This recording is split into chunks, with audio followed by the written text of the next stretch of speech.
Vamos a hablar de la diversidad biológica en México y cómo está comparativamente con el mundo.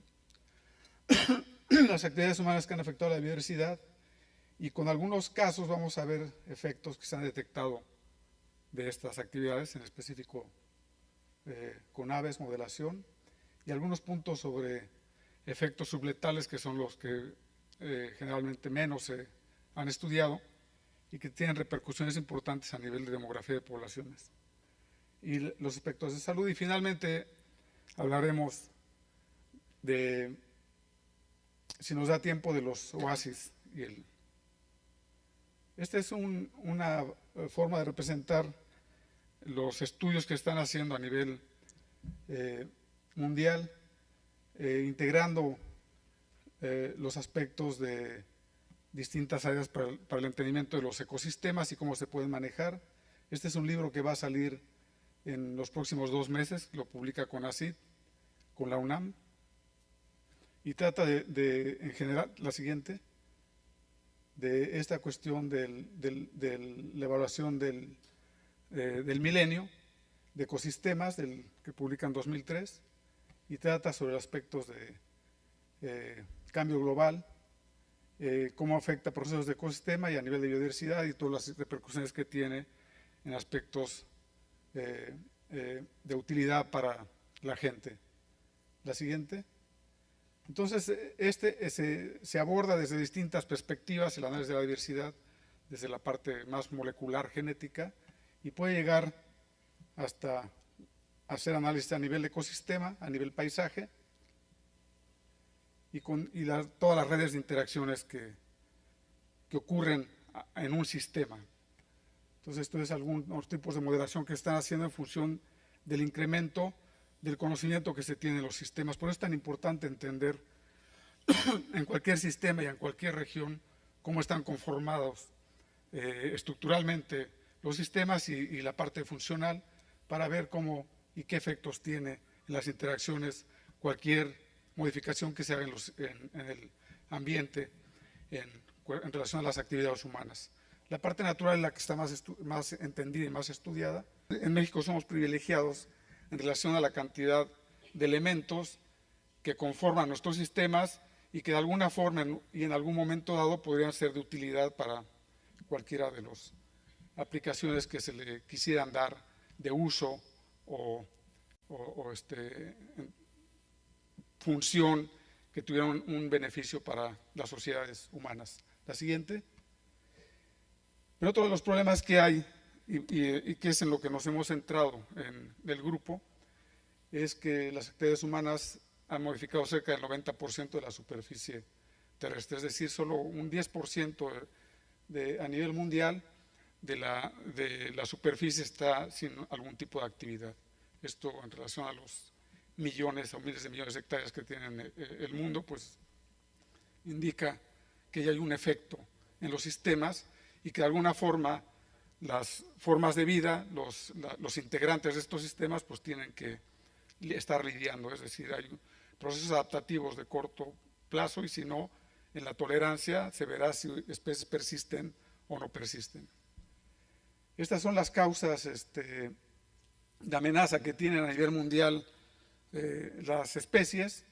Entonces, la principal de las causas es la fragmentación y la pérdida del hábitat que está amenazando y que ha provocado la mayor pérdida de especies a nivel mundial. Después, las especies invasoras, la contaminación, sobreexplotación, y una que no está muy bien trabajada todavía, pero por la falta de especialistas sobre todo, y ya están orientándose muchos de las áreas de veterinaria ahora a entender el efecto de las enfermedades emergentes en la dinámica de poblaciones de vida silvestre. Y hay muchísima información ya que se está trabajando sobre aspectos de los efectos que tiene la fragmentación del hábitat y la pérdida del mismo, pero no hay prácticamente en desiertos. Y hay también mucha controversia sobre quiénes son los grupos que más van a sufrir sobre estos procesos de extinción, y también tienen que ver, pues, especies y las interacciones entre las mismas. Lo siguiente, también a nivel de hotspots de diversidad biológica, pues que se requieren acciones urgentes y no se van a perder también en estos sitios que están tan protegidos.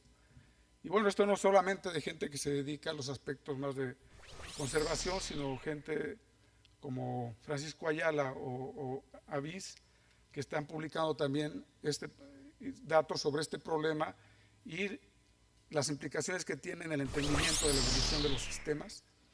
Y pues son los humanos, es la actividad humana la que está generando todo este problema en los cambios de interacciones y en la extinción de especies. ¿Cuál es el problema en México?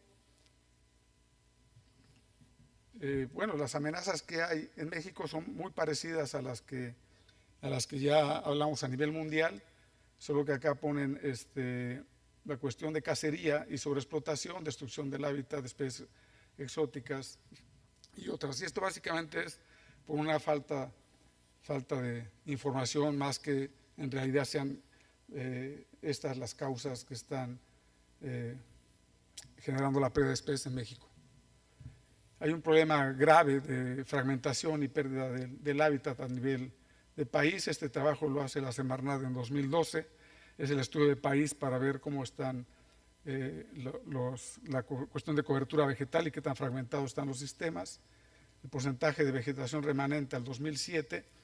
Bueno, pues en la parte de desierto pues está bastante bien, pero vean ustedes las selvas pues tienen un porcentaje bajo de la cobertura vegetal. Este es en relación a quién está perdiendo más, la siguiente. Pero el problema no es solo la cobertura remanente, sino qué tan fragmentados están los sistemas, y prácticamente toda la parte de centro al sur está sumamente fragmentada. Es decir, que el problema de fragmentación es un problema real en México y que hay que abordarlo. La anterior. Esta es la información que existe sobre especies invasoras, que lo tiene la CONAVIA específicamente. Se consideran que hay más de 1000 especies exóticas en México. La siguiente, 358 especies exóticas invasoras dentro del país. La siguiente. De contaminación pues se sabe poco, es básicamente en las partes más marinas, acuáticas, costeras, que es donde están el problema de contaminación a alimentos, pues es donde se han centrado los trabajos. Las cuestiones de sobreexplotación hay muy poca, la que existe es poco confiable y es difícil de obtener y por lo tanto de predecir los efectos en sobreexplotación. Y enfermedades pues va iniciando. Esta es una encuesta que hicimos hace unos 5 años a nivel país de las áreas, los ecosistemas que están trabajando por investigadores en México.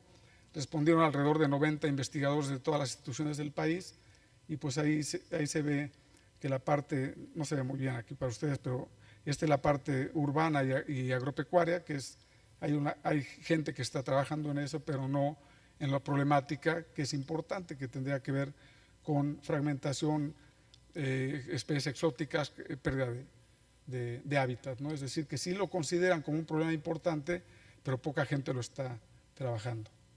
¿Qué es lo que sucede cuando se fragmentan los sistemas y que se pierde hábitat en esos, pero se crean nuevos sistemas? Esto es lo que ustedes podrán ver en cualquier paisaje en México. La siguiente. Es decir, que hay un gran nivel de fragmentación en el país y en esto tenemos que ver nosotros qué es lo que hacen las especies, qué es lo que sucede con las poblaciones animales. Que hay 3 sistemas, el natural, el agropecuario y el urbano. Pues hay una serie de información y de factores que inciden sobre las poblaciones que tienen que ver con alimento, con sitios de anidación, por ejemplo, para aves, el encuentro no de parejas, de predadores, y cada una de ellas pues variará en función de en qué sistema pueda una de las especies tolerar o elegir estar. La siguiente. Pero aquí también hay problemas, hay una serie de problemas que hay que analizar de qué pasa con las especies cuando cambias una predictibilidad en el uso de los recursos y de la cantidad de parásitos y patógenos, cuando se incrementan y se incrementa el número de especies exóticas, los pesticidas, homocigosis, cuellos de botella, aspectos de inmunosupresión que tienen que ver con cambios en los comportamientos. La siguiente.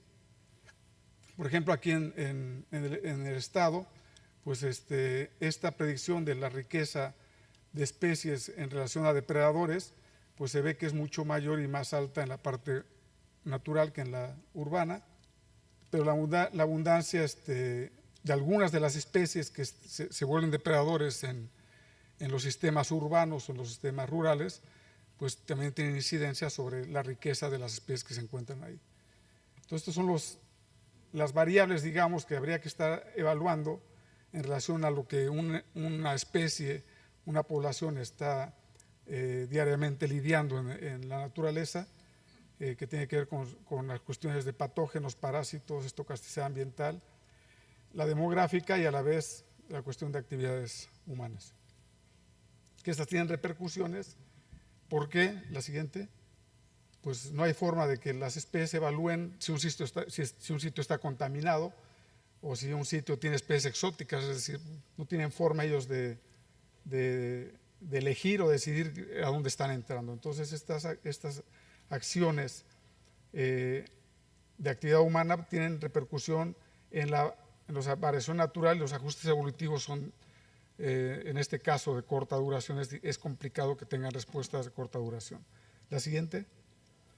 Entonces, también los factores estresantes múltiples pues ejercen a menudo sinergias y se vuelven críticos para especies y ecosistemas. La siguiente. ¿Qué es lo que tenemos aquí en el estado? Vamos a hablar de este problema de fragmentación y cambios de uso de suelo en el desierto, las especies exóticas y otras actividades y qué efectos veríamos en algunas de las especies. Lo vamos a hacer con algunos casos de trabajo, de estudio. Empezamos a notar nosotros ahí de 90 y tantos que algunas especies que anteriormente no se encontraban en la península o en el sur de la península como residentes empiezan a ser residentes, y esto lo sabemos porque hay información previa de más o menos desde inicios de 1900, cuando empiezan a hacerse estudios de ornitológicos en la península. Ya estaban llegando americanos a establecer algunas bases de cuestiones navales, pero a la vez andaban investigadores biólogos que empezaron a hacer estudios. Entonces toda esta información está muy detallada, entonces nos fue fácil ver cuáles son las especies nuevas, las siguientes, las que están llegando, y casi todas estas especies pues se asociaban a estos sitios agrícolas, pecuarios, y están incrementando su abundancia y volviéndose especies reproductoras en los sitios. Tendrá que ver parte del clima también, puede ser, pero eso no lo podemos evaluar. Lo que sí podemos evaluar más directamente son los cambios en el uso del sitio. Y hay especies que son netamente y están netamente orientadas a explotar recursos que deja el humano, como el caracara, pues que se va mucho a las granjas y a la cuestión de tiraderos de basura o mataderos, e incrementa su abundancia en función de eso. Otras son especies que empezamos a ver como el Plegades chi, que también empieza a pasar más los inviernos aquí y cada vez está más tiempo en la parte sur de la península. Todo lo que empezamos a evaluar nosotros a nivel del estado, las especies voy a presentar solo de aves terrestres, tenemos de todos los grupos de vertebrados y plantas, y la idea es buscar cuáles eran los sitios donde había más riqueza de especies y a la vez ver qué tanto influían estos sitios pequeñitos, estos parches de actividad agrícola y urbana en la distribución. La siguiente. Esta ya conocen ustedes, la amplitud, los tipos de vegetación que hay. Hay inclusive un bosque de pino encino y selva baja caducifolia en el sur. Estos son en general los tipos de vegetación más generales. Tenemos todo esto en capas digitales. Y estos son una serie de puntos que hemos estado trabajando desde el 95 hasta el 2006. Estamos retomando otra vez para ver qué pasa 10 años después. Aunque estamos haciendo estudios particulares con grupos de especies. Y estos en rojito son todos los puntos que establecimos para hacer muestreos de todos los grupos de vertebrados y plantas en el estado. Entonces, con esto hicimos una serie de modelaciones para ver cuáles variables de las que tenemos información estaban incidiendo en la distribución de las especies. Igual lo hicimos con búhos, esto también lo hicimos con nocturnas, y simplemente es que el método cambia, pero todos los puntos eran los mismos. Y estos son los ambientes y las variables, de hecho, que estamos nosotros que utilizamos para la modelación. Se cubrían toda la serie de asociaciones vegetales con distintos tipos de suelo, con distinta cobertura, cercanos o no a cerros, cercanos o no a la costa, con vegetación abierta, en oasis, en la parte del desierto, del bosque, las zonas agrícolas, las zonas urbanas. La siguiente, y pues aquí vamos viendo las presencias, ausencias de cada una de las especies. La siguiente, y vamos viendo por tipo de vegetación, pues donde se encontraban más presentes, más ausentes. La siguiente, igual esta otra especie. La siguiente, la siguiente, la siguiente, la siguiente, y así para cada una de las 35 especies para las que logramos hacer modelación. Y pues aquí nada más lo que hacen estos modelos es, en función de la probabilidad y de la cantidad de presencias, ausencias o abundancia, es determinar cuáles son las variables significativas que más probablemente están condicionando su presencia o abundancia. En este caso sería la altitud, la siguiente, y algunos tipos de plantas, la siguiente, y con óptimos en temperatura. Entonces, entre las conclusiones es que la actividad humana sobre especies de aves, sobre todo en este caso los búhos, parecen ser negativos en general, aunque dos de las especies parecen ser mucho más sensibles, mientras que tito alba y búho originados pueden tolerar cierto grado de actividad, aunque búho originados ya vimos que es afectado más de lo que uno esperaría. Entonces es lo que uno no se esperaba, que es que esta especie fuera sensible. De hecho, a nivel, cuando lo presentamos en otros foros, estaban sorprendidos de lo que vimos, porque también estamos haciendo la parte de reproducción y ahorita vamos a ver algunos de los efectos a nivel reproducción. En todos los búhos parecen ser buenos indicadores de los cambios en el ambiente, y si hay un gradiente de incremento de estas especies de paisajes urbanos y agrícolas a hábitats naturales, es decir, que prefieren cuando pueden el hábitat natural. La siguiente. Y luego lo marcamos dentro de un proyecto mucho más general, que era encontrar especies de aves que funcionen como indicadores de cambios del hábitat. La siguiente. Y publicamos esto hace unos años, y los resultados en general muestran que las rapaces diurnas de este desierto no parecen ser buenos indicadores de los cambios del hábitat, porque inclusive algunas parecen beneficiarse de las diurnas. Y lo que estamos haciendo ahora es ya la publicación de las nocturnas, que cambia totalmente lo que uno esperaría de un depredador tope. Entonces, por eso es importante ir analizando especies, grupos, pero además funcionalmente. La siguiente. La siguiente. Y esto es, no lo ven muy bien, pero estas son actividades humanas nada más. Estas son todas las especies para las que logramos modelación de paseriformes, y pues hay muchas especies que se ven beneficiadas o afectadas por las actividades humanas. La siguiente. Entonces, 28 especies tuvieron variedades que se ajustaron bien con los modelos lineales generalizados y que indican transformación antropogénica como un predictor. 16 especies negativamente, 9 especies positivamente a estos hábitats y 3 especies positivamente a zonas agrícolas y negativamente a zonas urbanizadas. Es decir, que también una variación entre lo que una u otra de los ambientes producen en las especies. 40% tienen al menos una de estas variables ambientales que indican influencia antropogénica, y aquí están ejemplos de ellas para agrícolas y urbanas. Todas las actividades humanas, aún a la relativamente pequeña escala en que existen, producen cambios importantes afectando cerca del 40% de las patrones de distribución, bien sean positivo o negativamente. Y esto, como les decía, pues tiene finalmente repercusiones en las interacciones animales. La siguiente. La siguiente. Esto es para especies diurnas. La siguiente. La siguiente. Y la cuestión es de lo que se ve, de lo que hemos estado nosotros evaluando y analizando, es que los cambios en la cobertura vegetal en un inicio pueden ser benéficos para varias de las especies, pero llegando a un punto hay una caída estrepitosa en la probabilidad de presencia o abundancia de las especies. Eso es lo que se conoce como el umbral ecológico de las especies, es decir, estamos tratando de encontrar los niveles de tolerancia de cada una de las especies a esto. Y esto se parece a lo que han encontrado para algunas especies en otros sistemas, por ejemplo, esto que trabajaron en Argentina, se parece en la relación de, a medida que se incrementa la cobertura de áreas agrícolas, la riqueza de las especies disminuye. La siguiente. Y para algunas especies se comporta similar en relación a presencia o ausencia sobre el porcentaje de agricultura, por ejemplo, el cara a cara.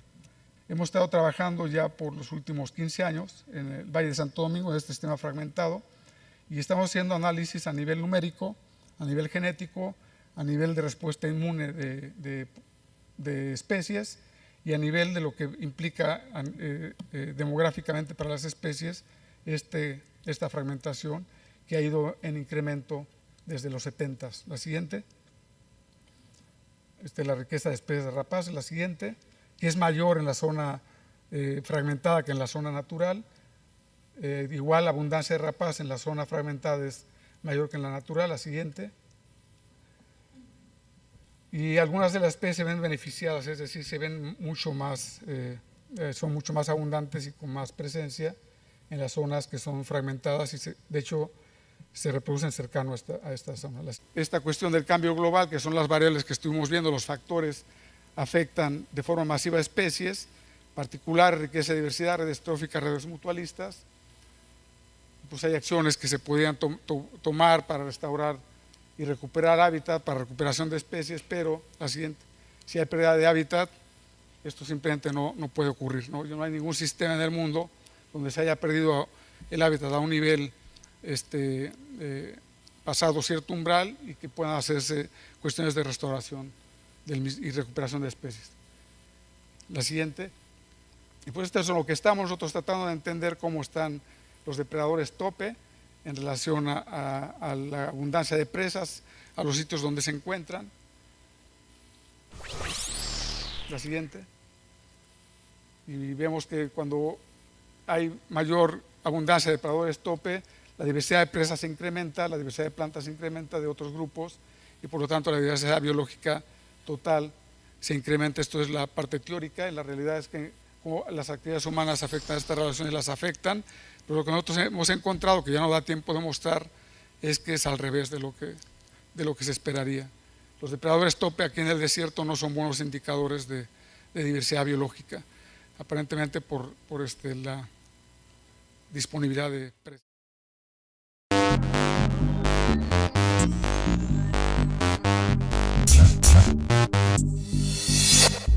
La conservación en cifras. Según la FAO, de las 8.300 razas de animales conocidas, el 8% se ha extinguido y el 22% está en peligro de extinción. De las más de 80.000 especies de árboles, menos del 1% ha sido estudiada para su uso potencial. Más del 80% de la dieta humana procede de las plantas. Solo 5 cultivos de cereales proporcionan el 60% del aporte calórico. Los microorganismos e invertebrados son fundamentales para los servicios ecosistémicos, pero sus contribuciones son aún poco conocidas y valoradas. El cuerpo académico de 42 investigadores del Programa de Planeación Ambiental y Conservación de CIFNOR está enfocado en su misión de conocer, investigar y monitorear los efectos de transformación de los ecosistemas como resultado de la actividad humana, para proponer medidas de remediación, manejo y conservación sustentadas en los resultados de la investigación científica que mitiguen, compatibilicen y hagan de las actividades productivas actividades sustentables. Ciencia cotidiana. Ciencia cotidiana. Ciencia cotidiana.